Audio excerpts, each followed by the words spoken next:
Hello, everyone, and welcome to Amplifying Voices on Turtle Island, an intersectional caucus. Thank you for joining us for the Freedom Fallacy, a conversation about organizing, backlash, and the future of Black resistance, a keynote conversation between Sandy Hudson and Shana Calixte. My name is Rihanna, and I am the co-founder and chair of Black Lives Matter Sudbury. Before we get started with this panel, we would like to acknowledge that BLM Sudbury is located in Nisswakamuk, later known as Sudbury. This land on which we learn, work, and live is located on the traditional lands of the Atikamekw, Anishinaabe, and the Wampanoag First Nations in the Robinson-Huron Treaty Territory. We would also like to recognize the presence and important contributions of Métis peoples in the community and on this land. Here at Black Lives Matter Sudbury, we recognize that reconciliation does not begin and end with a simple land acknowledgement.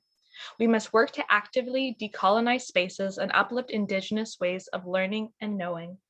In addition, we must aid in the ongoing battle for Indigenous sovereignty, access to clean drinking water, and seek justice for missing and murdered Indigenous women and Two-Spirit individuals. Furthermore, we want to acknowledge that February marks Black History Month. While oppression, discrimination, and systemic injustice could not be diminished to just 1 month a year, it is important to recognize this time as an opportunity to educate yourself, your family, and your friends on the historic contributions of Black communities in Turtle Island. We would like to also take a moment to thank our conference sponsors. It is because of their generosity that we have been able to thrive and present important programming like this caucus within our community. Biographies of our panel participants and a full list of conference sponsors can be found on our website. We are pleased to offer ASL interpretation for each panel provided by the Interprétation Signes et Paroles Inc., ISEP.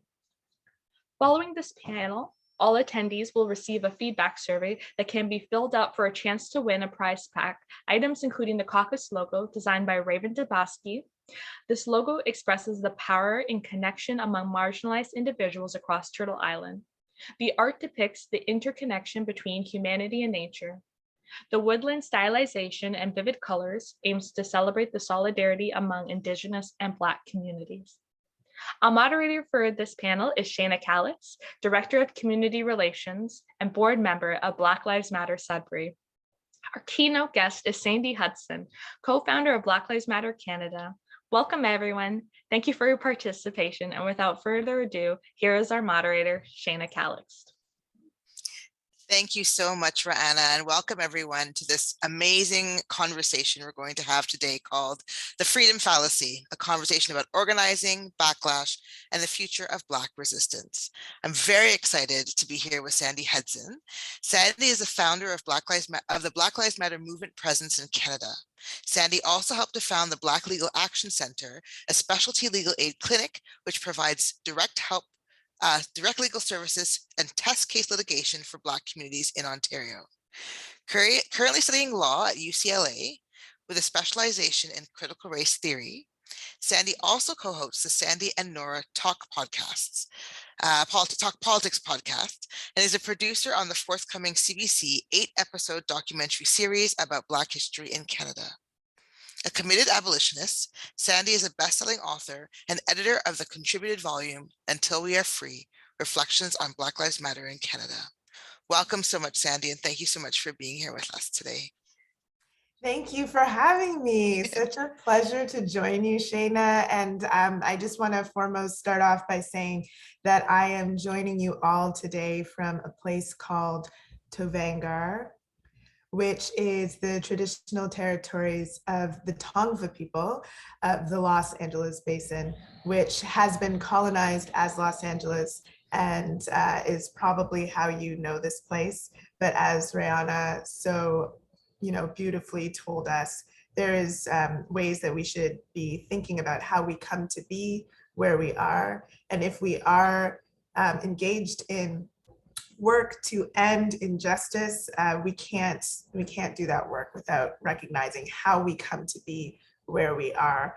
And for me, in my history as a Black person on this land, that is filled with violence that is ongoing. And so I work very hard to center that, and I hope that we all do that work. Thank you so much. It's so important, and definitely something that has been at the forefront of all of our minds as we have these conversations today, and will continue to be at the forefront of our minds as we continue to do this work. Definitely. So how about we start with a conversation or a question about you? Can you tell us a little bit about yourself for people who don't know you, a little bit about your work, and how did you get here? Ooh, how did I get here?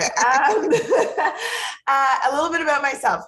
What can I say that people don't really know about me? I think it's important to note that I am a person who has a lot of dreams and a person who has who's committed to just seeing through, using the talents that I have to try to change the world. That's how I feel I would like to contribute my time on this planet.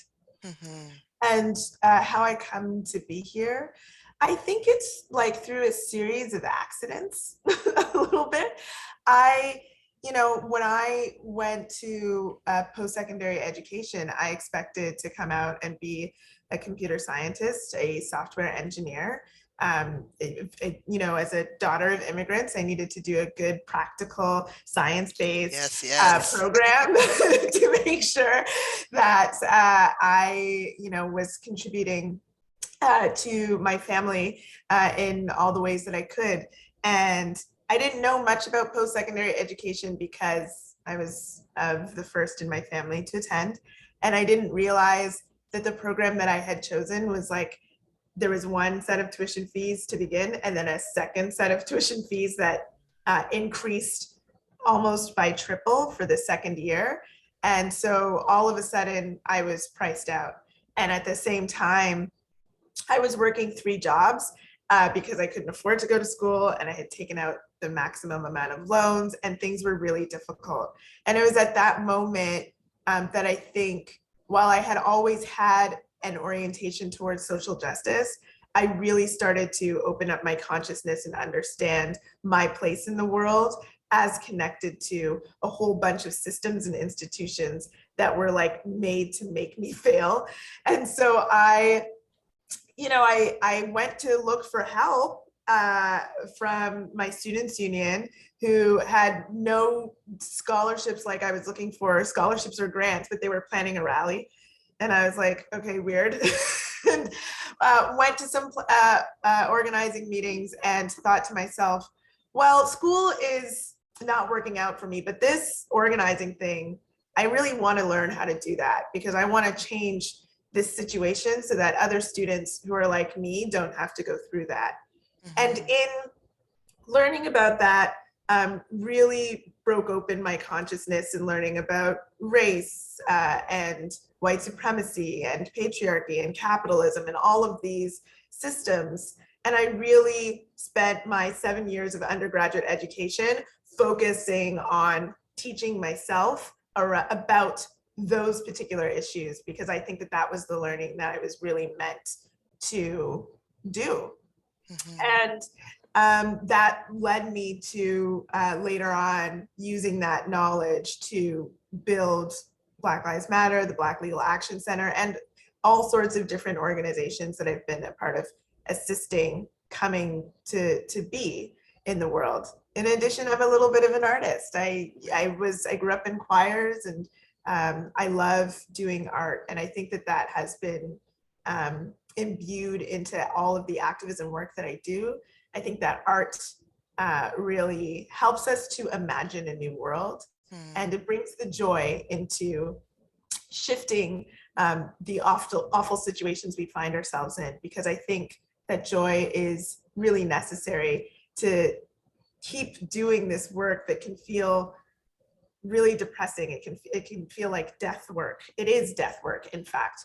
And we need to have the joy there to take care of one another. So art is very, very important to me. So that's a little bit about me.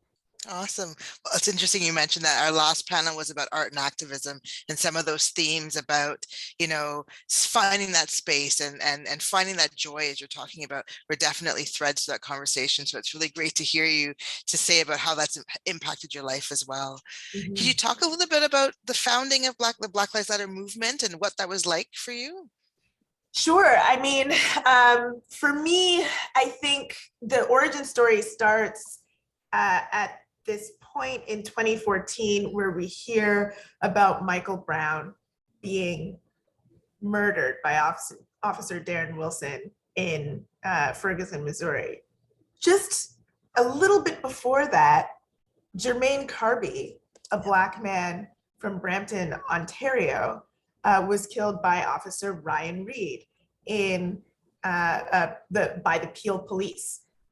And I'm sitting here watching the news in 2014, seeing tons and tons of coverage about Michael Brown, and rightfully so, not trying to suggest that there shouldn't be coverage. That coverage, should be definitely covered on Canadian television, but absolutely next to no coverage about Jermaine Carby. And I was very, very frustrated about the way that Canadian news media is complicit in trying to create this vision of Canada as this sort of racial harmony, this racial utopia when compared to the United States. At that time, activists in the United States had called on people around the world to have solidarity actions in November, just before the grand jury was making the decision on whether to indict former officer Darren Wilson. And at the time, I was a student activist. I was still working at the University of Toronto, and I was looking for who was doing the solidarity action in Toronto. Couldn't find anything. And I was very, very stunned, because normally when this sort of thing happens, when solidarity actions are called for in Toronto or for around the world, there's something that happens in Toronto. Yep. And I didn't see anything. And I searched and searched for weeks. I asked other people. No one seemed to know of anyone who was doing a solidarity action. And one day I was talking to my brother about it, and he was telling me how frustrated, how angry he was that there was nothing that would be happening for him to be able to attend, to express his frustration. And I said, me too. And he was like, I want to be honest. And my brother is 7 years younger than me. Okay. So to me, he's like a baby. He was like, I want to be honest. I'm a little frustrated with you. Yep. And I was like, sorry, you're frustrated with me? He was like, you've been doing rallies for education and tuition fees all this time. I'm just like, why wouldn't you do this if nobody else is doing it? Like, why aren't you using the skills that you have to talk about this issue that means so much to both of us? Like, if it means so much to you, why aren't you doing something about it? Yeah. And I was like, okay, baby bro, that is quite the challenge. And I sat with that, and I felt very uncomfortable. I felt like, I don't feel like I'm the expert on this. I feel like I've spent all of this time becoming an expert on, post-secondary education policy and race as it relates to the university and college experience in Canada. And what do I know? Like, what do I have to contribute about this? But really, the more and more I thought about it, the more silly those justifications for doing nothing became. And so I contacted all of the Black organizers that I knew, and I just said, are you interested in trying to see if we could do something? The response was overwhelming. Everyone wanted to do something and had, just like me, been looking for something to attend. And so in creating a solidarity action, we then also had the ability to say, well, we're also all very frustrated about this issue with respect to Jermaine Carby that hasn't been talked about in our news media at all. So we will have a solidarity action for Michael Brown, but we are also going to center Jermaine Carby, and we're going to call Jermaine Carby's family. we got in touch with Latanya Grant, his cousin, and we're going to center the organizing and action that she's been doing to try to bring light to the situation at this rally. And, we had 2 days. As an experienced organizer, I knew 2 days was not enough time to organize a really intense and impactful rally. But we said, we'll do what we can. And we organized over 2 days, and we thought maybe 50 people will show up. 3,000 people showed up. Yeah. And this is November. There was snow on the ground. We only had 2 days. But I think that what that meant was that there were a lot of people who were looking, who were trying to find something to go to express their frustration and to get out of the feeling of isolation that these incidents of anti-Black racism can really make us feel. And at that moment, afterwards, we did a debrief and we had a discussion about whether it was even ethical to know that this many people were looking for some sort of mobilization force that could help elevate these issues in the local and national consciousness, knowing that that was something that people wanted, knowing that we had some skill to support doing that, and then just ending. And so we decided that we couldn't do that, and that we would stick around as an organization and do what we could to mobilize around these issues. And that's how BLM Toronto began? That is how BLM Toronto began, yeah. Oh, right. And from that point on, then you've been organizing definitely from 2014. And then, of course, 2020 comes around. I know here in Sudbury, we created Black Lives Matter Sudbury, getting together. I'd been in Sudbury for about 8 years by then and hadn't done any organizing around anti-racism. It was always embedded, of course, in the work that I would do. But this was sort of that lightning bolt, I think. What was that like for Black Lives Matter Toronto and for yourself? 2020? Well, by 2020, I wasn't organizing with Black Lives Matter Toronto anymore. Okay. I was organizing with Black Lives Matter Canada. We had decided to create a national organization in 2017 is when we started. And the point of BLM Canada was not to recreate what we were doing in Toronto on a national level.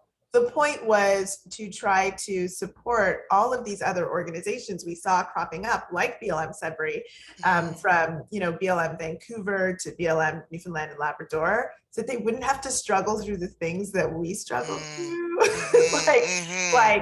We knew that people were going to struggle with money and space and political education and skills building and all of these things that we tripped over in beginning Black Lives Matter Toronto. And we wanted to try to make Black organizing sustainable and try to make it as well-resourced as possible across the country. So that was the goal. It remains the goal. It's what we're working on. But 2020 brought up a whole bunch of feelings. At that point, I was living in Tovangar in Los Angeles.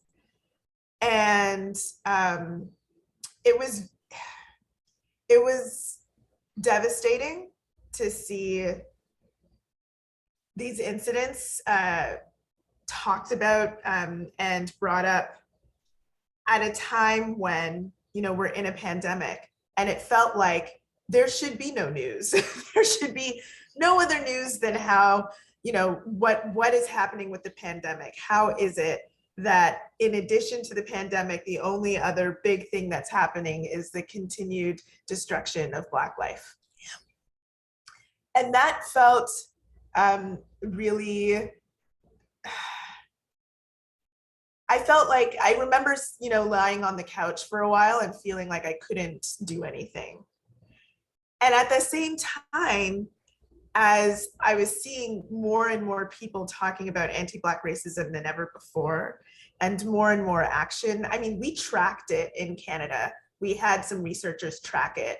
There were over 250 protests across Canada from coast to coast to coast. Yeah. And I mean, that was very inspiring to see all of these people take up the mantle and get out there and say no more, knowing that they weren't just talking about something that was happening in the United States, referencing issues that were happening directly in Canada. That also felt like, I don't know, validation in a way, because it felt like we had been fighting against a tide that didn't want to talk about anti-Black racism, that was at points ridiculing the idea of anti-Black racism being a problem in Canada. And now 2020, I think, represented a moment, an opportunity at mass education through media, in which people could not ignore it anymore, and represented a shift that felt like an opportunity. It felt like there was something there that Black activists were tapping into, to really focus on changing our local contexts and the world, indeed. Yeah, here in Sudbury, that was also sort of an eye-opener for me. And as you say, we did a little bit of checking to see who else was organizing, and Timmins and North Bay and Sault Ste. Marie, and places where I hadn't thought to think about Black activism, to connect. We're definitely engaged in this as well. So yes, there definitely was a shift for sure. And so here we are in 2022 and 2022. And, the current narrative, well, I mean, now we're talking about war, of course, and, that is something, but this public narrative about freedom as a result of the occupation, or the reoccupation, as one of our guests said in another panel, of Ottawa. And this discussion about protest and resistance, language that is very familiar to us, having worked in Black resistance, Black organizing, but definitely coming from a different, perhaps, perspective. Not sure what you'd think to say, but what are your thoughts about what's happened, or what happened in Ottawa, and the ongoing conversations around this freedom discussion?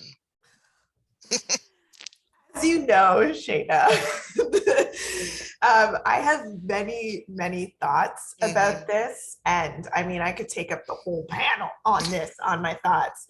But I will say, for folks who are really interested in like a deep dive of my thoughts, the last few episodes of my podcast that I do with Nora Loretto, Sandy and Nora Talk Politics, talks a lot about this, so feel free to check that out. But for the purposes of this, what I'll say is, I think that we are at a moment in Canada, in Turtle Island, where a lot of people have experienced so much harm during the pandemic, whether that's to their health, or to their finances, their ability to live a life of deep dignity.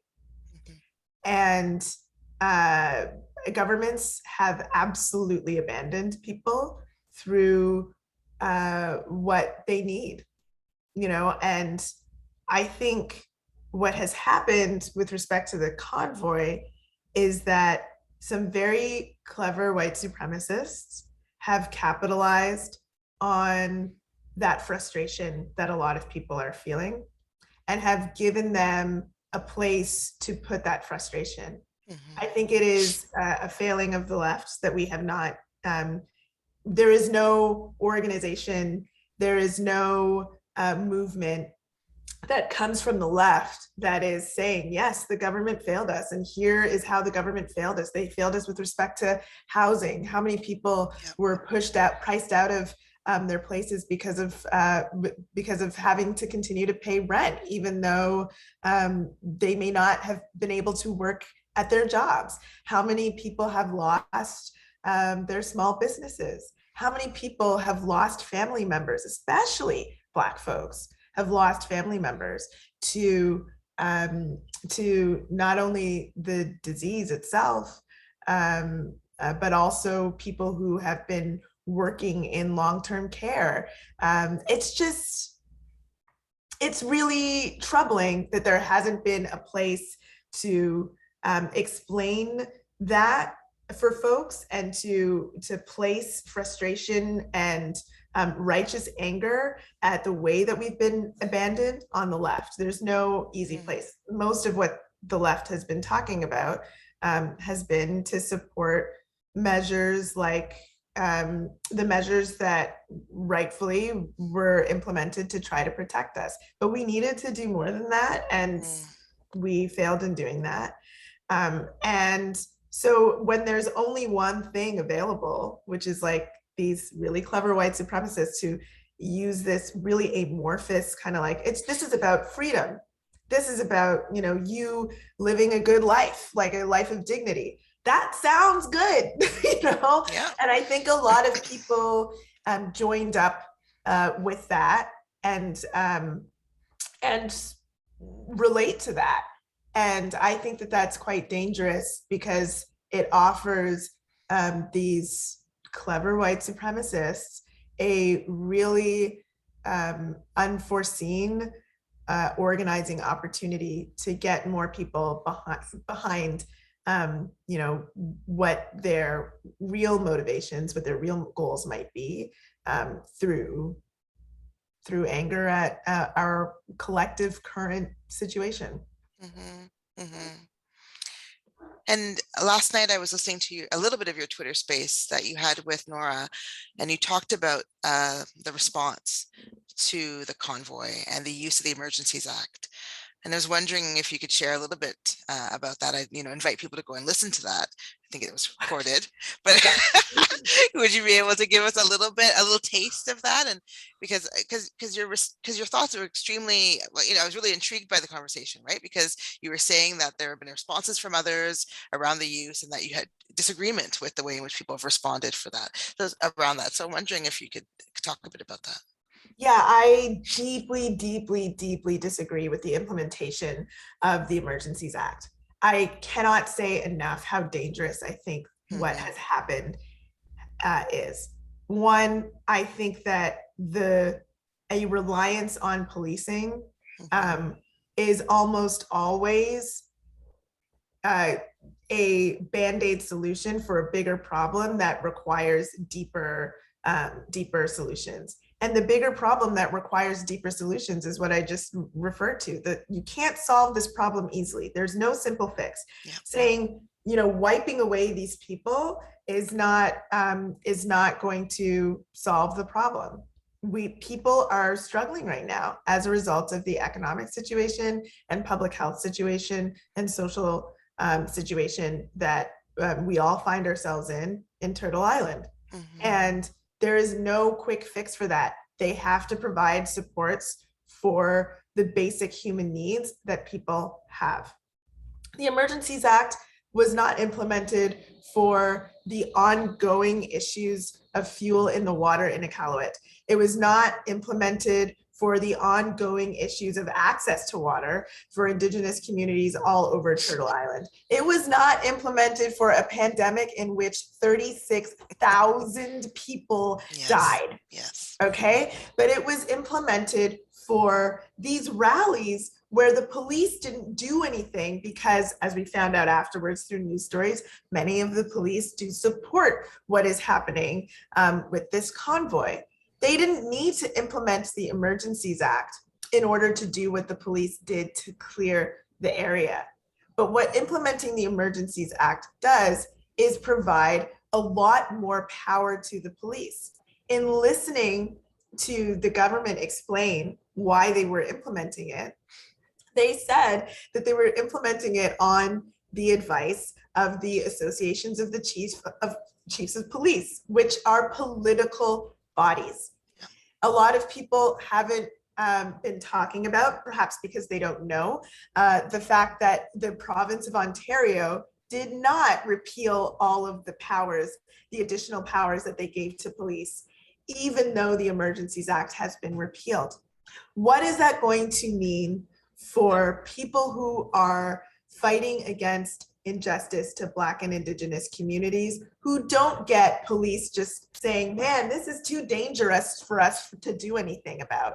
They say the exact opposite about our communities. Our communities are too dangerous not to do anything about, even when we're not doing anything, even when there is no uprising, that they need no reason to attack us. And so what is it going to mean the next time that we try to do an occupation, if the next time that there is a shutdown of a highway, to bring light to an issue of a police officer killing a Black person or some other injustice that is on our community? I think that what this has done has given the white supremacist state of Canada an excuse to use the Emergencies Act against activists who might be in Wet'suwet'en, who might be at Landback Lane, who might be doing work for Black communities all over Turtle Island. And I am not looking forward to what the consequences of this will be. Thank you for that. I think that's a great conversation, and I'm hoping to see more of that conversation happening within our spaces, in our leftist spaces or activist spaces, because I did see a number of people sort of say, yes, this is great. You know, folks who I thought, you know, had a much more defunding, dismantling, abolishment perspective around policing. It is quite scary as to how that could continue to have repercussions for our communities as we move forward, for sure. Yeah, and I think we really need to ask ourselves, do we want to end these systems of oppression, or do we want to control them? Yes, yes. Are we in favor when they're on our perceived side? Because they're not really on our side. We have to know that. Yeah. But if it is that we want to control them, that's different than what I've been talking about. Like I really think that people should think deeply about that. And I understand the inclination to want to support a quick fix for something that feels really troublesome happening in your own community. But none of the fixes are quick. I think that what will happen as a result of this is that many of those people who joined up with the convoy, not knowing who the organizers were, not knowing that this was deeply connected to white supremacist organizing in Turtle Island, I think that those people may become radicalized as a result of the repression, the police response, as a result of the Emergencies Act, as a result of bank accounts being frozen. And that's not going to help 4 or 5 or 6 months down the line when they reorganize themselves and crop up again. Yeah. So I wanted to shift a little bit and ask you a question that's hard for me to ask, I have to admit, but I do want to ask you as well. I wanted to ask you a few questions about critique. And, you know, right now, or about a month ago, a number of us saw that there was a statement that was put out by 2 activists critiquing Black Lives Matter Toronto and Black Lives Matter Canada. The concern was around accepting corporate sponsorship, a lack of transparency and accountability. I wanted to give you some space to respond to that, and because you had mentioned that you're open to asking this question and to sharing. So I was wondering what your thoughts were about that and what your response is. Sure, and I'm going to throw it back to you a little bit because I want the questions to be specific, because I don't want to make assumptions about, I'll be honest, I was very surprised by the statement, and it hurt my feelings. And my experience of, and again, like I've said, I haven't been organizing with BLM Toronto for some time, but my experience of the things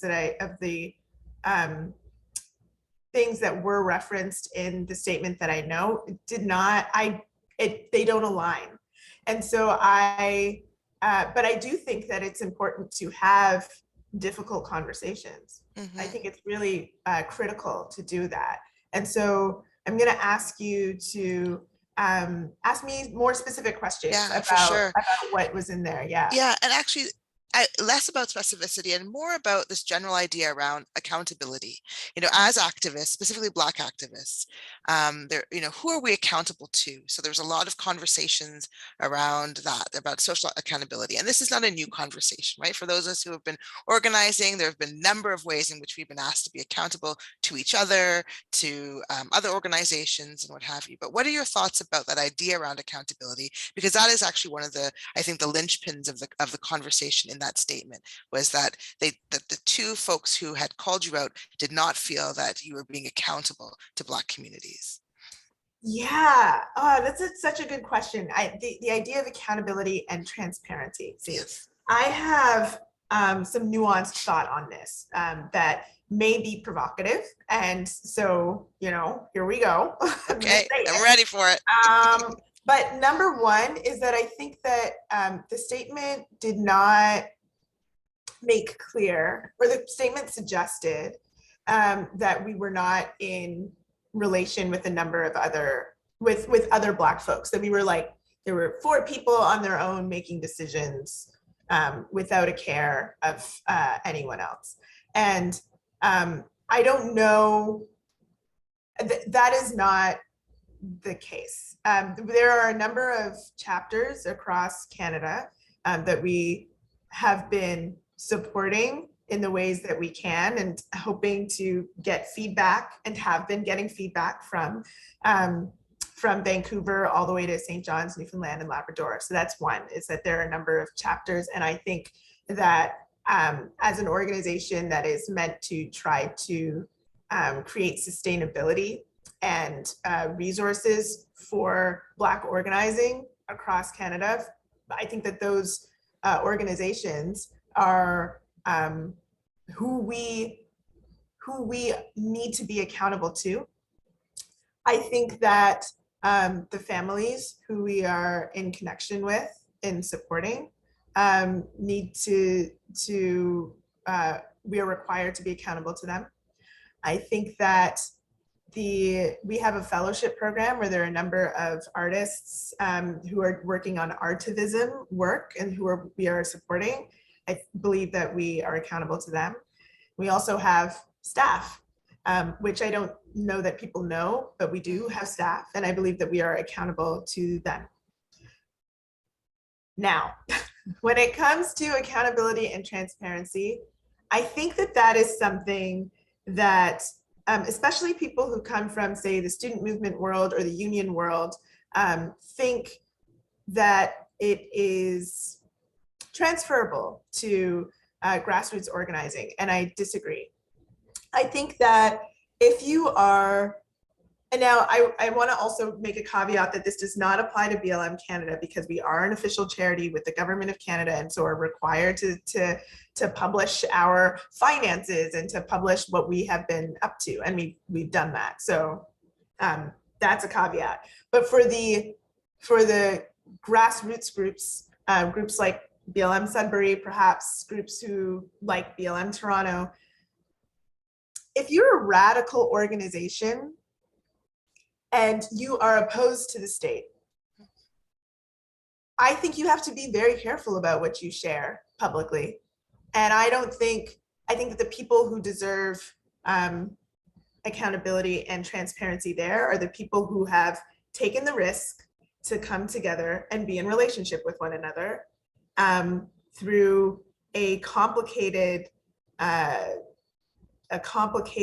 system of trust and action with one another. I don't think it makes sense for a radical organization that is in the spirit of, say, like the Black Panthers or the MOVE organization or the Black Action Defense Committee to share all of their strategy and tactics with the world. That is a recipe for not being effective. Personally, that's what I think. And especially in a world where it was revealed in 2019 that the Canadian military and CSIS were following Black activists in Canada. And there was a report in the Ottawa Citizen that revealed that Black activists and Indigenous activists were being followed and monitored on social media and in other places in Canada, I think that people need to be really critical of that idea. Not all organizations on the left are the same.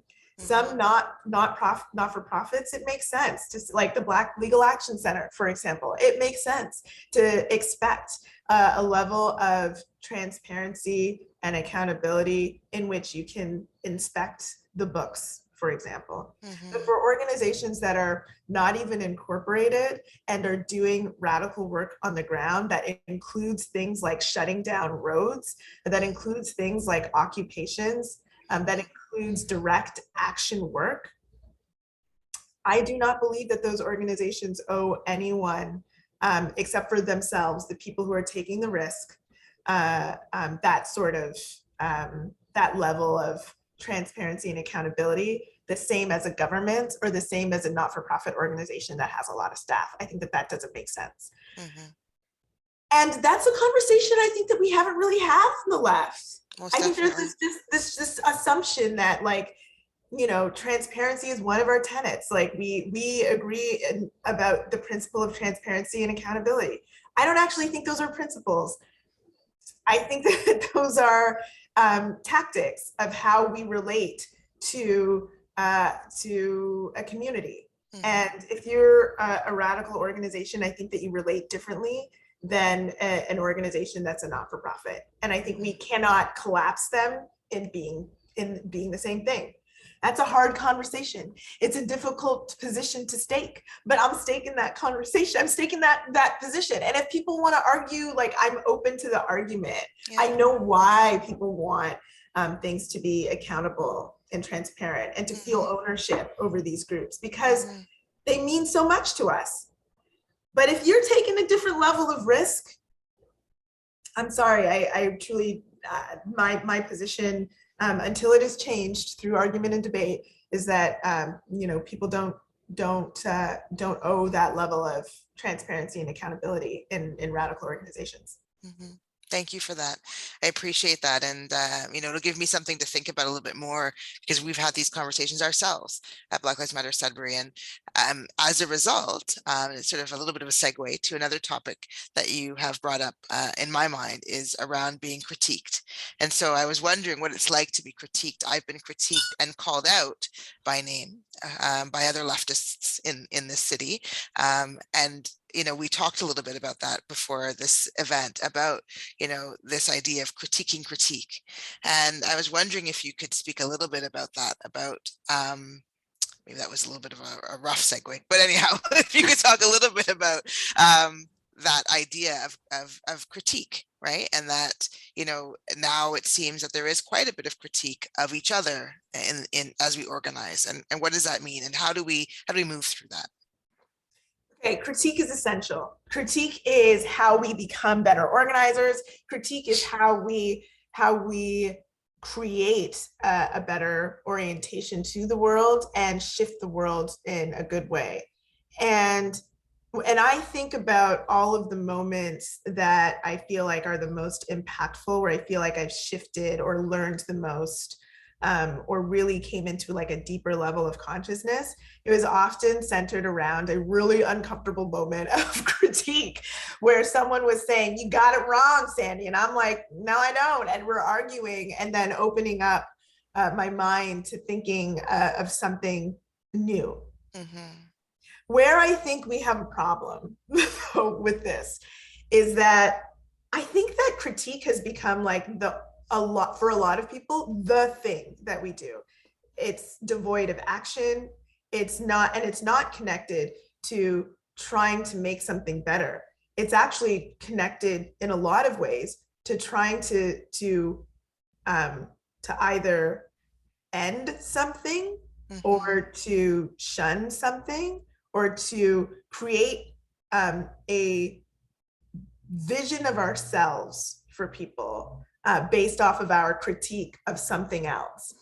And I think that when I try to understand where this is coming from, I really do think that social media and the way that we engage on social media is harming social movements.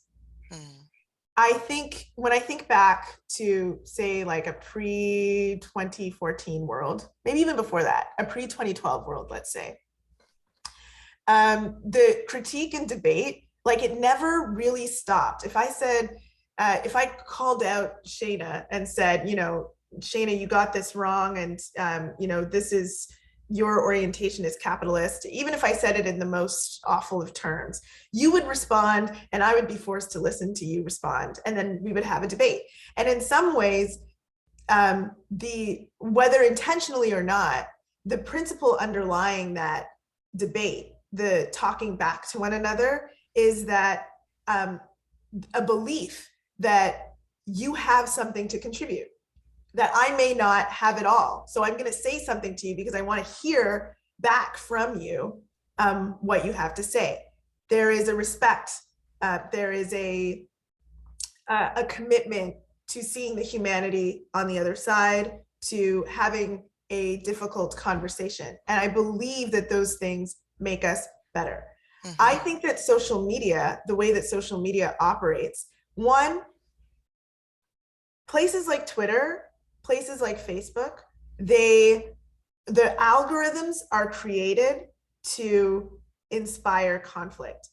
Like, check your feeds. The things that come up are people who, like, things that have really long threads attached, people who are responding to one another with these kind of, not necessarily listening to one another, but just talking back and forth to one another through conflict. So that's one. These are for-profit entities that are built on inspiring conflict and supporting and creating conflict.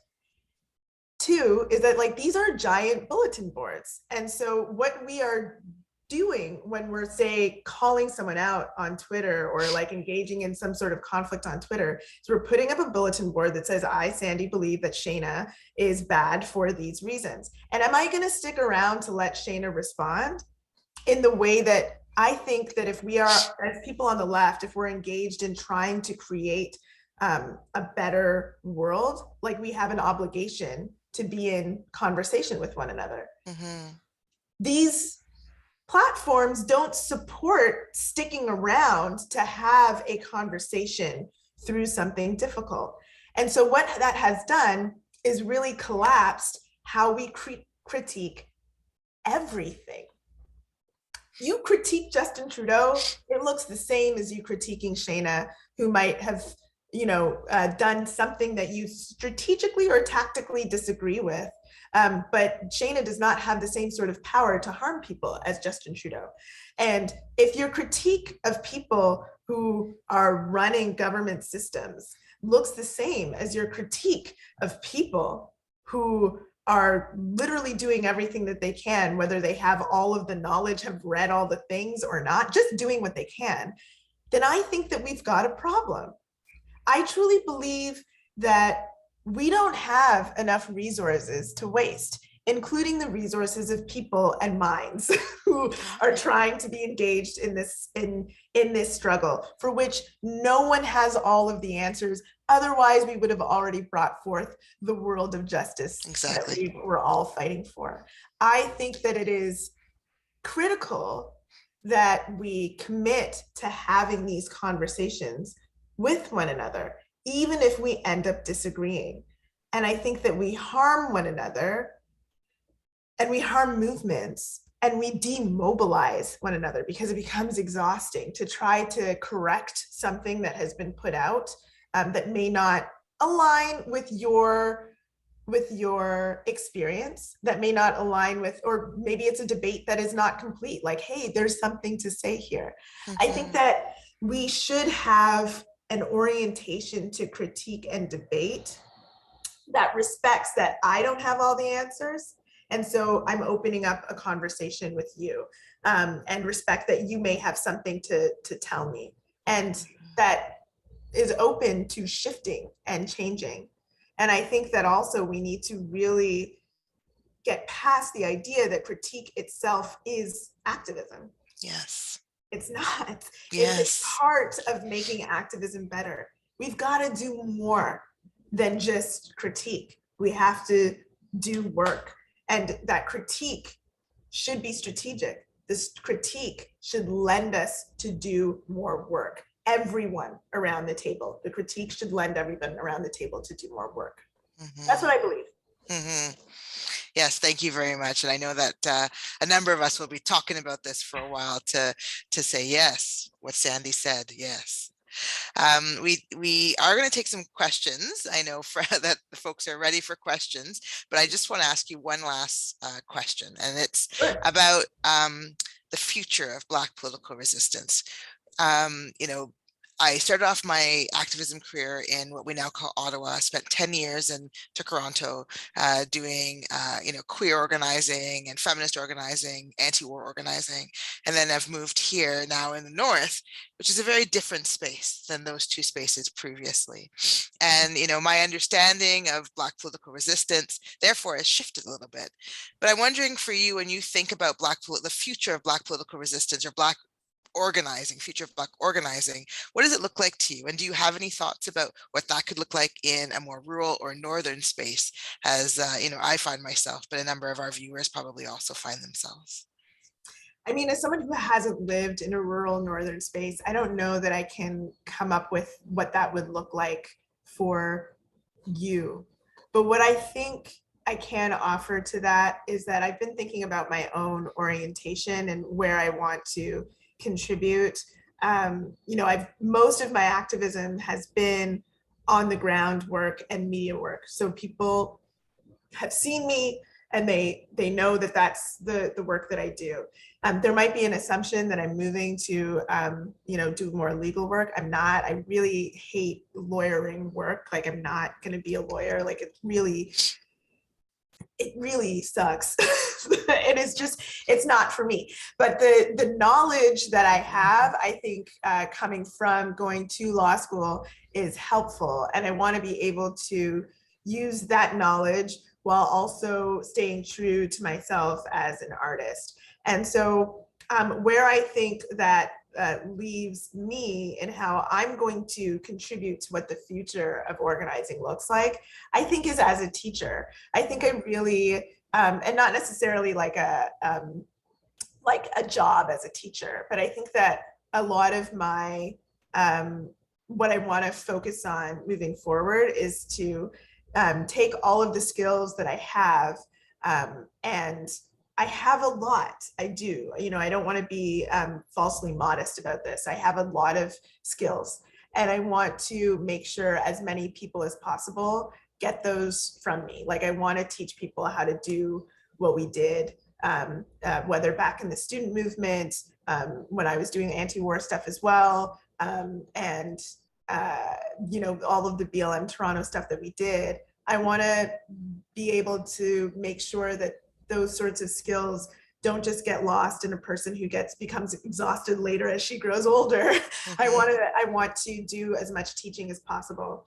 And so I'm hoping that the future of Black activism in this place includes a commitment to education, to political education and skills-based education. And that's what I am going to be dedicating myself to. Great, thank you. So I'm going to move to some questions. So our first question is from Selena. How do you mitigate the exhaustion and trauma that comes with the work you do? I know there are a lot of Black activists that burn out in the work they do, and in a community where the goal is to take care of one another, can you offer any words of advice for Black activists who experience the heartbreak, fatigue, and trauma that comes with the work being done? Yes, this is another difficult conversation. I think there's an easy answer, which is like self-care, take a bubble bath, like go, work out, whatever, which is like I think a really easy answer, but I think there's a more difficult answer. So first of all, my easy answer is that like some of that stuff that I just mentioned is true. Like I work out almost every day. Like I have to. If I don't, I will, it doesn't feel good for me. I like don't use an alarm clock, which is something that I know not everybody can do, but I wake up with the sun and try to like not use like external things to bother myself. So these are the easy answers, right? Take a walk every day, you know, like that kind of thing. Okay, but also do art. Do art. That's important, I think. I think the more difficult answer is a lot of us who get involved in Black activism or in activism in general expect activism to give us everything that we need in our lives. It's fulfilling. It's so fulfilling to finally feel like you have some sort of control over these systems that have been making you feel like shit your whole life. And it can feel very much like, oh yeah, let me jump into this. I'm gonna get all of my friendship needs taken care of here, my family needs taken care of here, my social connection needs taken care of, anything that I need for my health, I'm gonna get that taken care of from the activist space. And then all of a sudden, everything, all the human needs that you require are being taken care of by an activist space that does not have the resources to give you everything that you need. It doesn't have the resources for that. And then when that fruit comes to bear, when it fails you, when all of a sudden it fails you, and now you feel like you're ostracized from the space. There goes your friends, there goes your family, there goes everything that you require as a human being. We cannot get everything that we need from activist spaces. We can't. It's not healthy. It will never work. We can try to create spaces in our lives that look like what the places we're trying to build, absolutely. But they cannot be the same as the act. I don't believe it works. I'm willing to be challenged on this, but I just don't believe that it works. I've just seen this happen to too many people. And then when I look at myself and I'm like, what is the difference here? How am I still able to be here? And let me be clear, there are moments where I'm like, I just can't do this anymore. Okay, but I'm still here, and it's been a long time, and I've watched a lot of people leave and fall off and feel like they're done. I think that the difference is I really don't get everything, all of my human needs taken care of through this work. I'm very boundaried. I'm really careful about what, I don't get a lot of needs taken care of by this work at all, actually. I do, one of the central needs for me, and I do believe that my activism is self-care, is that I need to feel control over these systems that are harming my life. And activism helps me with that. But all of the other human needs, the need for creativity, the need for, you know, basic needs, food and housing, the need for friendship, family, all of that stuff, I try to draw a line. And I really do think that other people should think deeply about that. I think that if we get everything from these spaces, just you know, as I'm describing it, if something goes wrong, and one person is no longer has a family, that's really hard. And then the trauma in responding to that, the trauma for everyone else, when you lose a connection, it can take over all of the work. And then it can ultimately end the work. And I don't think that that's healthy. And I think that that's a difficult conversation to have. And I think that we need to have more difficult conversations and move away from the easy, like, just take a bubble bath, girl. Yeah. Like, that's not always going to be it. And and I don't know, I hope that we do have more of those conversations, because it's I think it's a serious problem. Thank you. The next question is from Shala. So being involved in both the more public-facing BLM Canada and more radical BLM TO, you've had to navigate some complicated nuances since the statement from the two ex-BLM activists was released in January. Oops. What has it been like to react to public critique through both these lenses? Has the experience at all changed the way you approach this work? So I think you probably touched on this a little bit already, but maybe that last part, like, is it has it changed your experience with how you approach the work? It hasn't changed my approach to the work. I've experienced this sort of thing before, and my orientation to it is first and foremost that the work that one, I think that people's experiences and how they experience different things are valid. I think that people who have a difficult experience or a negative experience who are trying to share something, there's something to learn from that. And I think that we might feel a knee-jerk defensiveness and be like, no, that's not me, or like, or feel like that that's a lie or something like that. And I think that we should feel those things, when, your feelings that come up are necessary to feel. I don't think you should try to dampen them.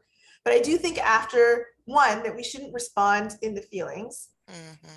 I think that after having those initial feelings, it's important to try to step back and see if there's anything else to feel, if there's anything else to learn. And what that taught me, and I think, in conversations with the other folks that I work with, what it taught us was that we started BLM Canada back in 2017 and didn't introduce it to the world. In part, it was intentional because we knew that we needed time to set it up, and we didn't want, we knew that the government was watching us, and we knew that there was all of this kind of weird, like the FBI had been talking about Black extremists, and that was coming out in the United States in weird ways. Like there were people that people thought were infiltrators, and we were really nervous about that stuff. So we wanted to do things. We wanted to do a setup in quiet, So that was intentional. But I think maybe we let it go on for too long, because the fact that people didn't know who we were, what we were doing, I think helped to contribute to some of the frustration. And I could see that coming out of not just the letter, but the responses to the letter, people not understanding what it was that we were doing because we never explained it. And I think that makes sense. I think that that's a valid critique. I would have some responses to that if we had been able to have like a back and forth conversation. I don't think Twitter is the place for that, like I've said before. So my orientation to the work hasn't changed, but I learned some really critical stuff based on that criticism. And we had wanted to introduce ourselves to the world a little bit earlier, but became, there's only so many resources. So we started to prioritize other things. And we now, I think, have done a lot of critical debriefing to think, should we have done that? Should we have prioritized this? Should this have been the way that we did things? And I think that is an important challenge, and that feels right. There was a critique about corporate sponsorship in there, which for us, I think it's important to explain how that happened, because the story is a little bit deeper than what was talked about in that letter. There's no partnership between these organizations, which I think perhaps was some of the assumption that came through. There's nothing like that. But we did have in 2020 this situation where we became an organization that had a lot more donations given to us than we had ever experienced before. And this was happening really quickly.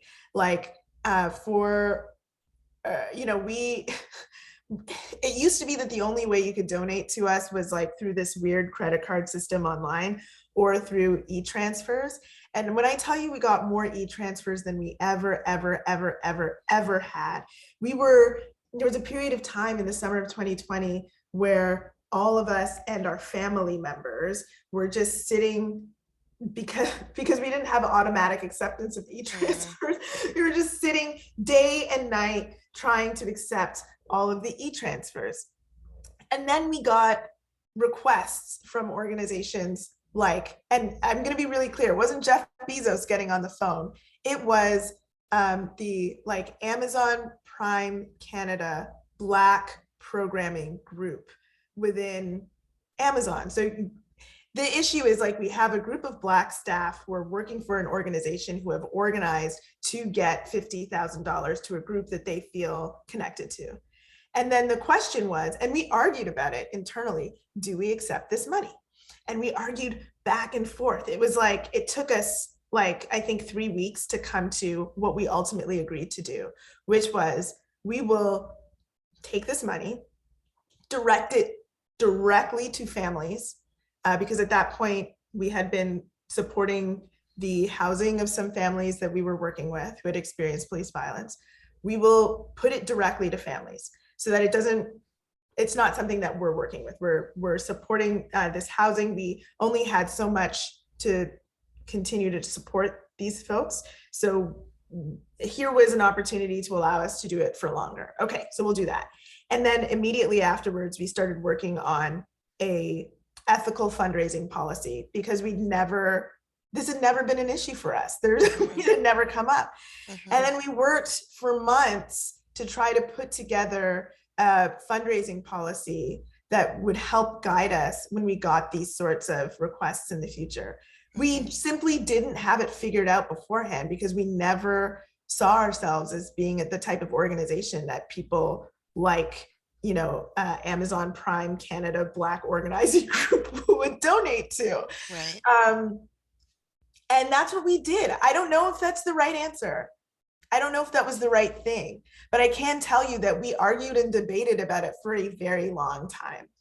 And that we still don't know if we have it right. Yeah. But I don't think that means, I think that is a tension that I don't think the left has figured out entirely at all. And so I want to be a part of conversations that are looking to try to figure this out. Like, what is it? Like, how do we deal with donations overall? Do we go through and check all the individuals who are donating to us and try to figure out, like, who are these, whether it's corporations or individuals, surplus dollars being used for a purpose that is attempting to subvert the system?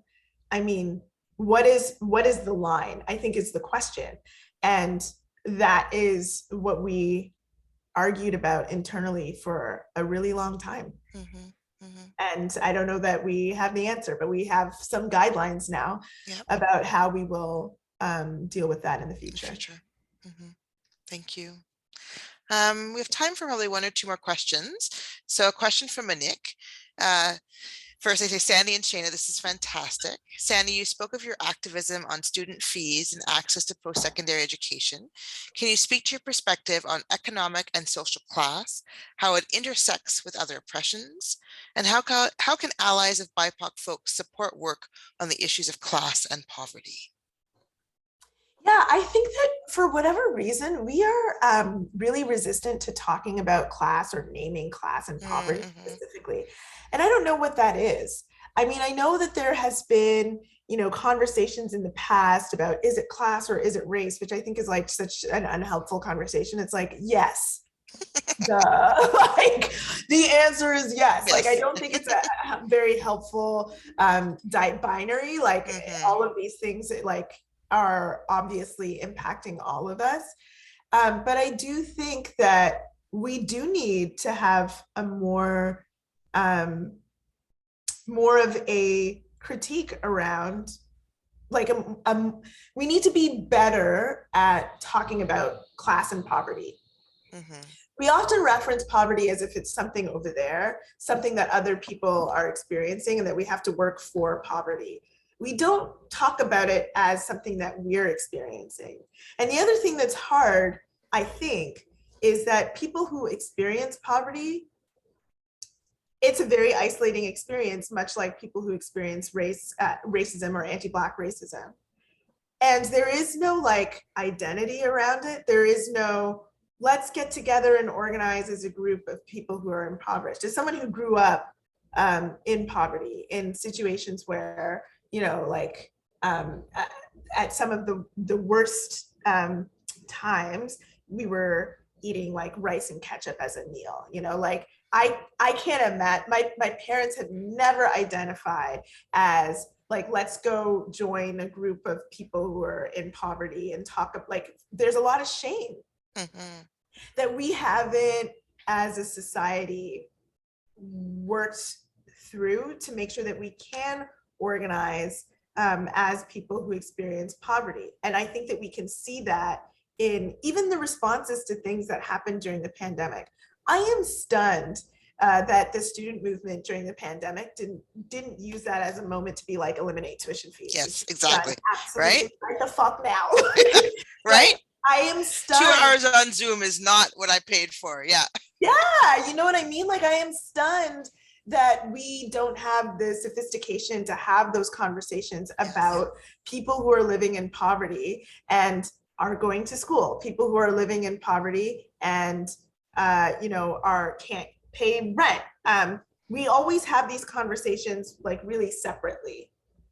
Like we are really comfortable now. We've done a lot of work around identity-based politics, I think, on the left, and we are really comfortable having conversations about identity-based politics. But people don't identify with their class. It is not the same, like people don't have an identity based on their class. That's not how we orient to class and capitalism. It's a process on us. And we're less comfortable having those conversations. And I don't know why.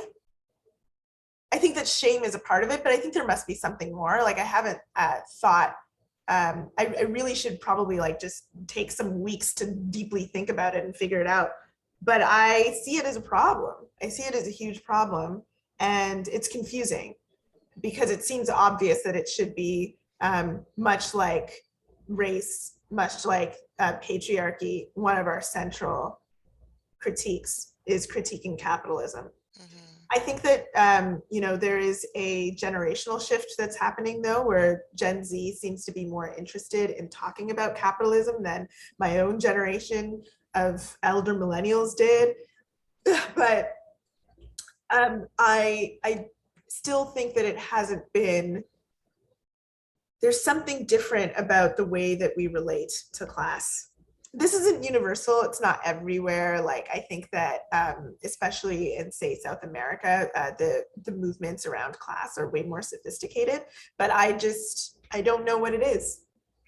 And I think it's an important challenge to the work that we have to do. I think we also, in some ways, see that as white people's work for some reason. Like, I don't know if you find that, Shana, like when I was younger, it was just like, it looked like, you know, there was OCAP, the Ontario. Yes, OCAP, yeah. Marxist, Leninists, or giving out their papers, yeah. You know what I mean? And it's like very white organizations, and it felt like, you know, there was a kind of a block to certain folks being involved in that. Something to think about and shift. Yeah. In the last couple of moments, I'm wondering if you could let us know what's next for you. What's on the docket, I guess.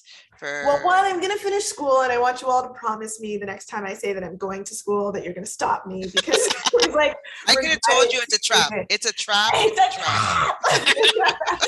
I always regret it like 2 years in. I'm like, what am I doing here? Like I said, I'm going to be focusing a lot on, and I'm kind of being glib, I do really appreciate the knowledge that I've gained in the last 3 years. I'm going to try to focus on doing a lot more education work. I'm going to see what I can do with the knowledge that I've gained of the legal system, because I think that that is an untapped place of critique. I don't know why there isn't organizations trying to change the entire way that law works. Like, it's messed up and it controls so much. Like, the whole thing makes no sense. So I'm going to be thinking with other radical folks who are lawyers that I know about what we can do about that.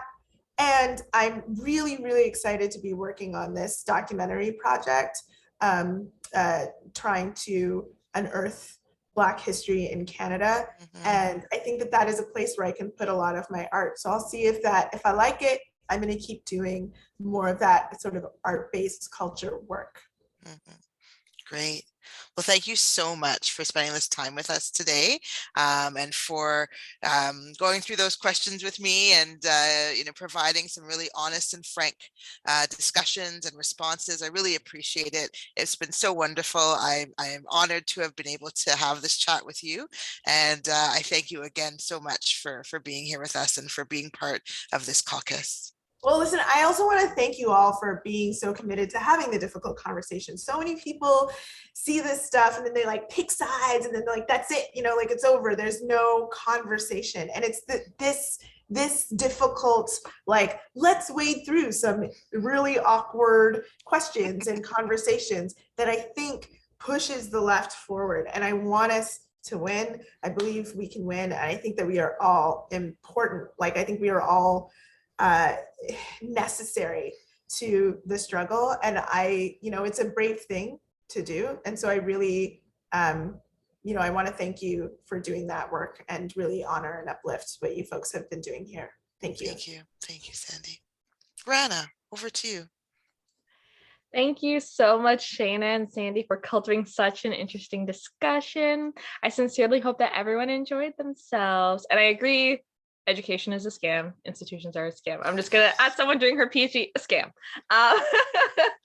As a reminder to everyone, keep an eye open for our follow-up survey and an opportunity to be entered for a chance to win a prize pack of items, which includes caucus logo designed by Raymond Dubosky. Please join us tomorrow for day 2 of Amplifying Voices on Turtle Island, an intersectional caucus starting at 12 p.m. noon. For intersectional caucus information, please consult our website and stay tuned to our social media. Thank you again to our sponsors, Cambrian College, Canadian Mental Health Association, Sudbury, Manitoulin, Centre de Santé Communautaire du Grand Sudbury, le Centre Victoria pour Femmes, Coalition to End Violence Against Women, Collège Boréal, Future North, Futur du Nord, Galerie de Nouvelle-Ontario, Greater Sudbury Public Library, Mental Health and Addictions Programs of Health Sciences North, the Nickel Refillery, Public Health Sudbury's and Districts, Réseau Access Network, HIV, Hepatitis Health and Social Services, Services Sociaux et de Santé pour les Petits et VIH, Sudbury Action Center for Youth, or SACY, SASY, Sudbury Workers Education Advocacy Center, SWEAC, or SWEAC, YWCA Sudbury. And in the spirit of the conference theme, Amplifying Voices on Turtle Island, stay loud, stay proud, our voices will be heard. Thank you for joining us and have a splendid rest of the day. See you all tomorrow.